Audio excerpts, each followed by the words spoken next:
Welcome back once again the class of macroeconomics. और जिस topic को हम कवर कर रहे थे वो तो हमारा फॉरेन एक्सचेंज रेट, और ये है फॉरेन एक्सचेंज रेट का कंक्लूसिव सेशन। ठीक है, चलिए फर्स्ट लेक्चर आपने देखा है, सेकंड लेक्चर आपने देखा है, उम्मीद है आपको समझ में आ चुका होगा।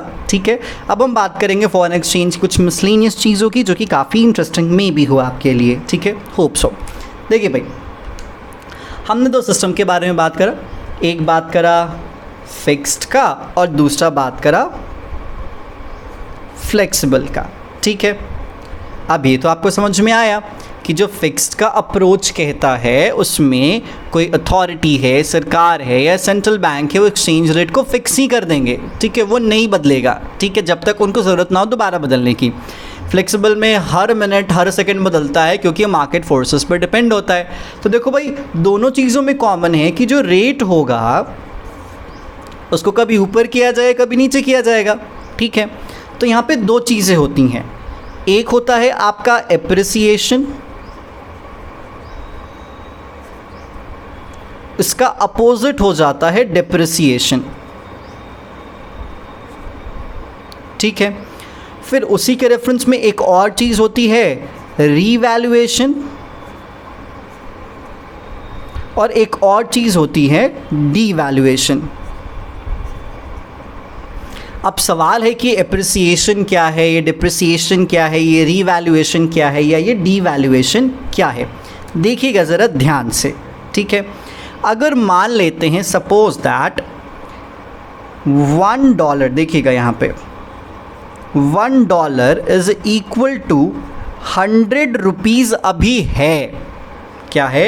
$1 इज़ इक्वल टू 100 रुपीज़ अभी है, और ये हो जाता है, क्या हो जाता है? चेंज हो जाता है, और अब ये हो गया $1 इज़ इक्वल टू 120 रुपीज़। क्या हो गया? $1 इज़ इक्वल टू 120 रुपीज़। और suppose that second case $1 is equal to 100 rupees से अब हो जाता है $1 इज़ इक्वल टू 80 रुपीज़। ठीक है, तो आपको दो चीज़ें साफ साफ नज़र यहाँ पे आ रही होंगी, मैं ये उम्मीद करता हूँ। ठीक है, पहला क्या कि आपके 100 से जब ये 120 गया, 100 से जब ये 120 गया तो एक्सचेंज रेट बढ़ा। क्या? एक्सचेंज रेट बढ़ा। माइंड दैट, आप यहाँ पे वर्ड्स पे बहुत तरीके से फोकस कीजिए क्योंकि सारा वर्ड्स का ही गेम है यहाँ पे। ठीक है, तो जब 100 से ये 120 पे गया तो आपका एक्सचेंज रेट बढ़ा है, रेट बढ़ा है, बट आपकी करेंसी क्या हुई है? वीक हुई है। तो आपको यहाँ पे क्या समझ में आया कि जब एक्सचेंज रेट इंक्रीज़ कर रहे हैं तो हमारी जो करेंसी है वो क्या हो रही है? वीक हो रही है। लेकिन जब एक्सचेंज रेट घट रही है तो हमारी करेंसी स्ट्रांग हो रही है। स्ट्रांग और वीक उम्मीद है आप समझते होंगे। ठीक है, नहीं समझते होंगे तो पिछले लेक्चर्स में चले जाइएगा। अगर आप इस लेक्चर पे अभी भी वीक और स्ट्रांग नहीं समझ पा रहे हैं तो आपको एनालाइज करने की ज़रूरत है कि आपके पढ़ाई का भी लेवल क्या चल रहा है। ठीक है, तो उम्मीद है आपको समझ में आ रहा होगा कि अगर $1 इज़ इक्वल टू 100 है और अगर वो $1 इज़ इक्वल टू 120 हो जा रहा है तो हमारी करेंसी वीक हो जा रही है, और 100 से अगर 80 आ जाए तो हमारी करेंसी स्ट्रांग हो जा रही है।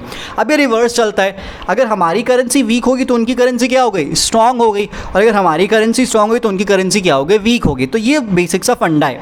अब देखोगे भाई, यहाँ पे दो पॉइंटर्स हैं, first and second, first and second.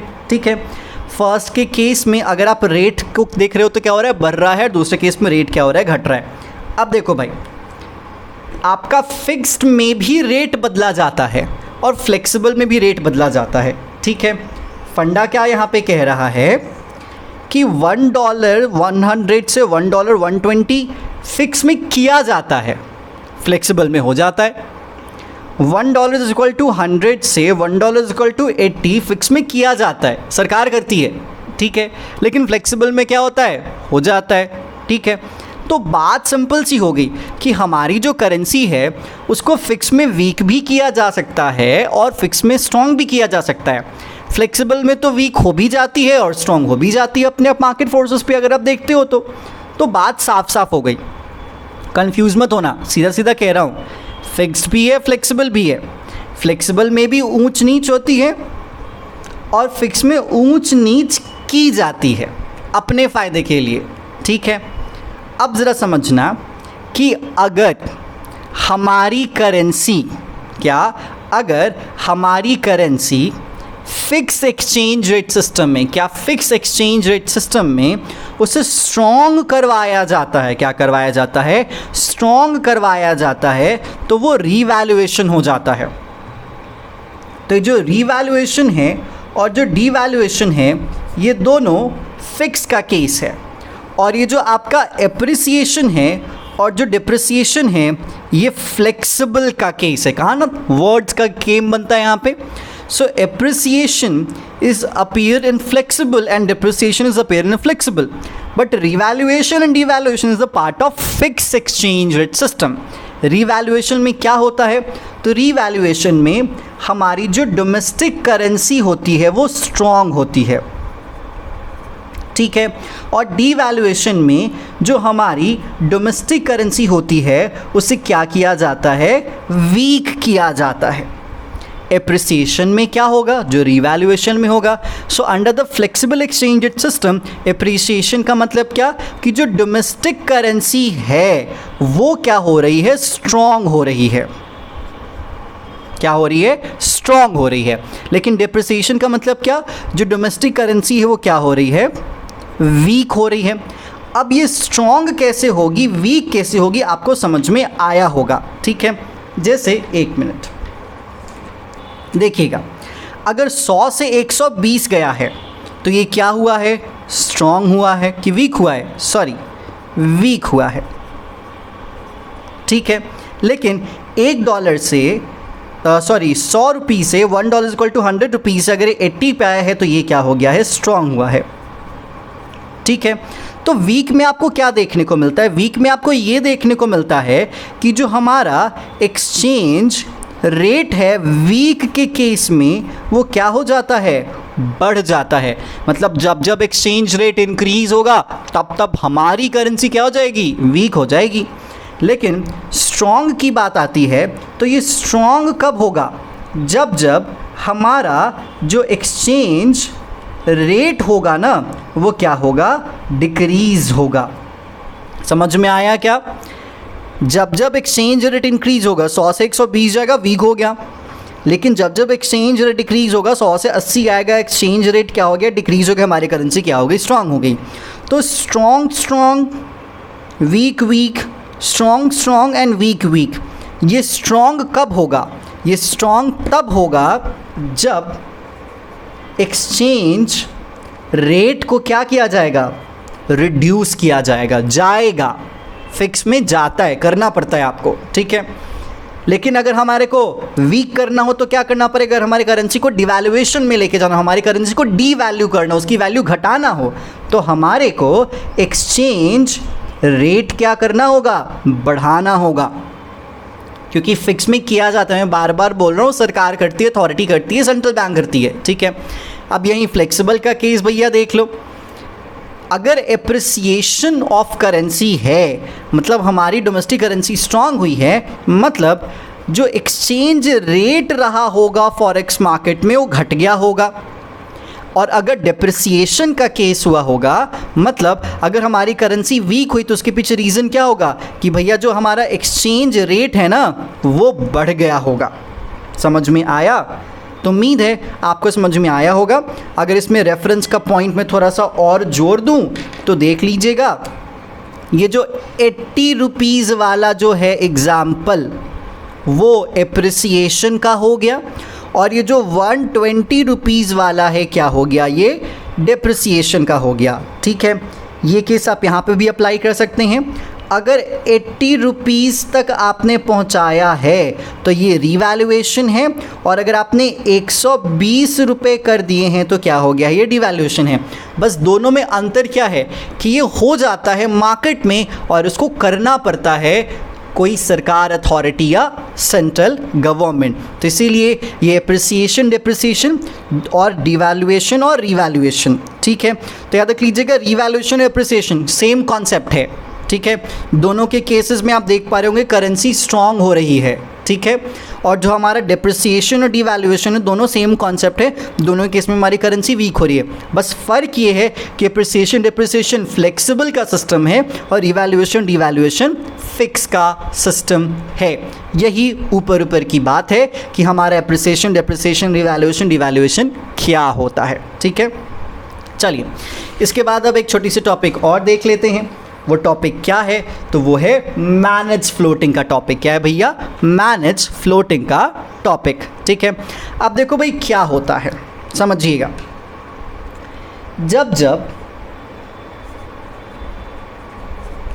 Flexible exchange rate का सिस्टम आता है और इस सिस्टम के तहत किसी कंट्री को बहुत नुकसान पहुंच जाता है, ठीक है, एक्सचेंज रेट के कारण, ठीक है।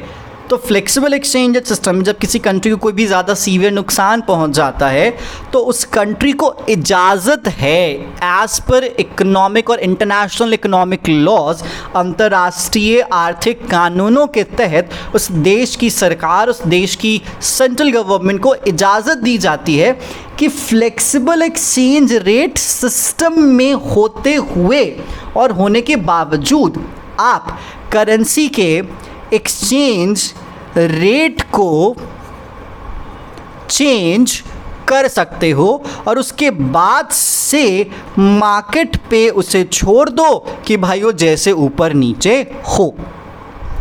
इसी सिस्टम को कहा जाता है मैनेज्ड फ्लोटिंग। क्या कहा जाता है? मैनेज्ड फ्लोटिंग रेट सिस्टम, ठीक है।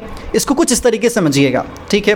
याद होगा जब जब बारिश का सीज़न आता था, जनरली जब हम बहुत छोटे होते थे तो जहाँ पे अगर हमारे घर के आसपास कहीं किनारे में या बारामदे पे या छत पे जनरली जब बारिश का पानी भर जाता था, फिल हो जाता था, तो हम अपने कॉपी से पेजेस निकालते थे, उसका बोर्ड बनाते थे और लेके जाते थे, ठीक है, और चलाते थे। तो अगर हम यहाँ पे बैठे हुए हैं और ये काफ़ी बड़ा एरिया और यहाँ पे अगर हमने बोट की जो बोट है, जो नाव है, उसको छोड़ दिया तो बेचारा आगे चला गया, ठीक है। अब वो मूव कर रहा है यहाँ वहाँ, हम इसको कंट्रोल नहीं कर सकते। चला गया तो चला गया, अब डूबेगा तो डूबेगा, चलेगा तो चलेगा, ठीक है। तो टोटली फ्री है ना, ये बोट अभी टोटली क्या हो गया? फ्री हो गया। तो ये फिक्स एक्सचेंज रेट है जहाँ पे आपके पास कोई पावर नहीं कि अगर बोट डूब रहा है तो उसको संभाल लो, निकाल लो कुछ देर के लिए, सुखा लो, फिर चलाओ। आपके पास कोई पावर नहीं है, ठीक है। लेकिन सपोज दैट एरिया छोटा है, आपको अलाउ है, आपको पानी में जाने की इजाज़त है कि जाओ, अगर बोट डूबे ना तो उसको संभाल लेना। फ्लोट हो रहा है, याद रखना, फ्लोट हो रहा है, लेकिन अगर दिक्कत हो तो जाओ उसको संभाल लेना। थोड़ा सा अगर इस साइड टिल्ट हो रहा है तो हाथ लगा देना भैया, इस साइड हो जाएगा। This is what we call manage floating rate system. तो उम्मीद है आपको समझ में आया होगा कि अपने जगह किसको मान लो? सेंट्रल बैंक या गवर्नमेंट को मान लो या कोई अथॉरिटी को मान लो। ये बोट क्या है? तो आपका एक्सचेंज रेट है और ये पानी भरा पूरा का पूरा एरिया क्या है? तो भाई ये आपका फॉरेक्स मार्केट है या फिर आपका इंटरनेशनल बाज़ार है, ठीक है।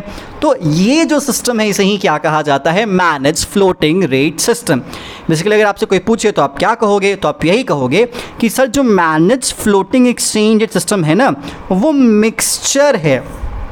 क्या है? मिक्सचर है किन चीज़ों का? फ्लेक्सिबल का और फिक्स्ड का, क्योंकि हम थोड़ा ठहर के फिक्स कर देते हैं ना, उसके बाद फिर तो अपने आप फ्लेक्सिबल हो जाता है, ठीक है। और इसी को कहा जाता है मैनेज्ड पार्ट। जो फिक्स्ड जो हम इस्तेमाल करते हैं फ्लेक्सिबल में, this is what we call managed part. तो एक ऐसा सिस्टम है जहाँ पे फॉरेन एक्सचेंज को डिटरमाइन किया जाता है फ्री मार्केट फोर्सेस पे, लेकिन उसको इन्फ्लुएंस किया जा सकता है by the intervention of government और एनी सेंट्रल बैंक, ठीक है। अब पता है बहुत बार इसे डर्टी फ्लोटिंग भी कहा जाता है, ठीक है। देखो भाई, मैनेज फ्लोटिंग तो मैनेज फ्लोटिंग है, कोई भी कर सकता है, अलाउड है अगर आपके पास प्रॉपर रीज़न है तो। लेकिन ये मैनेज फ्लोटिंग, डर्टी फ्लोटिंग तब बनता है जब आपने मतलब किसी कंट्री ने, किसी कंट्री की सेंट्रल बैंक ने उसको मैनेज करने की कोशिश की, लेकिन इस इंटेंशन से कि अपने आप को फ़ायदा पहुंचाएंगे, अपने आप को गेन में लेके आएंगे और किसी को डिसीव कर देंगे, which means under the system also called dirty floating when any central bank intervenes to buy और sell foreign currencies in an attempt to stabilize exchange rate. अब आप समझिएगा कि जो सर आपने हाथ लगाने वाली बात बताई कि हाथ लगा के हम बोर्ड संभालेंगे, तो क्या हाथ लगा के एक्सचेंज रेट सिस्टम संभालेंगे क्या? नहीं जी, ऐसा नहीं होता। आप मैनेज कैसे करते हो? तो आप मैनेज करते हो बाई करके और सेल करके। कैसे बाई करके, सेल करके? जैसे suppose that $1 is equal to 60 rupees है। क्या $1 इक्वल टू 60 रुपीज़ है? अगर आपको इस करेंसी को और ज़्यादा स्ट्रॉन्ग करना, मतलब अपनी करेंसी को स्ट्रॉन्ग करना है, तो डॉलर की सप्लाई बढ़ानी होगी, क्योंकि जो चीज़ ज़्यादा हो जाएगी उसकी वैल्यू कम हो जाएगी। तो आपको डॉलर की सप्लाई बढ़ानी होगी और अपनी करेंसी की सप्लाई घटानी होगी। ठीक है, तो अपनी करेंसी की सप्लाई तो घटाओगे नहीं, डॉलर की सप्लाई बढ़ा दोगे। तो अगर आपके पास डॉलर होगा तो उसको क्या कर दोगे? सेल कर दोगे। लो भाई डॉलर, लो भाई डॉलर, और लो और लो। अब जैसे ही डॉलर बाजार में आ जाएगा तो डॉलर की अगर सप्लाई बढ़ जाएगी, तो आपको पता है ना, जो चीज़ की सप्लाई बढ़ जाती है उसके रेट अपने आप घट जाते हैं। तो यही है मैनेज फ्लोटिंग का तरीका। मतलब अगर आपको अपनी करेंसी को स्ट्रॉन्ग करना है, अगर आपको एक्सचेंज रेट घटाना है, तो एक्सचेंज रेट घटाने के लिए आपको फॉरेक्स क्या करना पड़ेगा? सेल करना पड़ेगा, उसकी सप्लाई बढ़ानी पड़ेगी। लेकिन अगर आपको अपनी करेंसी को वीक करना है तो आपको फॉरेक्स की जो सप्लाई है ना उसको घटानी पड़ेगी। अब जितना फॉरेक्स का सप्लाई घटेगा, जितना कम अवेलेबल होगा, उतना ही वो महंगा हो जाएगा। जब वो महंगा हो जाएगा तो आपका क्या हो जाएगा? सस्ता हो जाएगा। तो इसीलिए अगर आपको एक्सचेंज रेट बढ़ाना है तो आपको क्या करना पड़ेगा? बाई करना पड़ेगा। तो जो सेंट्रल गवर्नमेंट होती है, जो सेंट्रल बैंक होती है, बेसिकली वो या तो बाई करती है, सेल करती है for doing the manage floating of exchange rate system.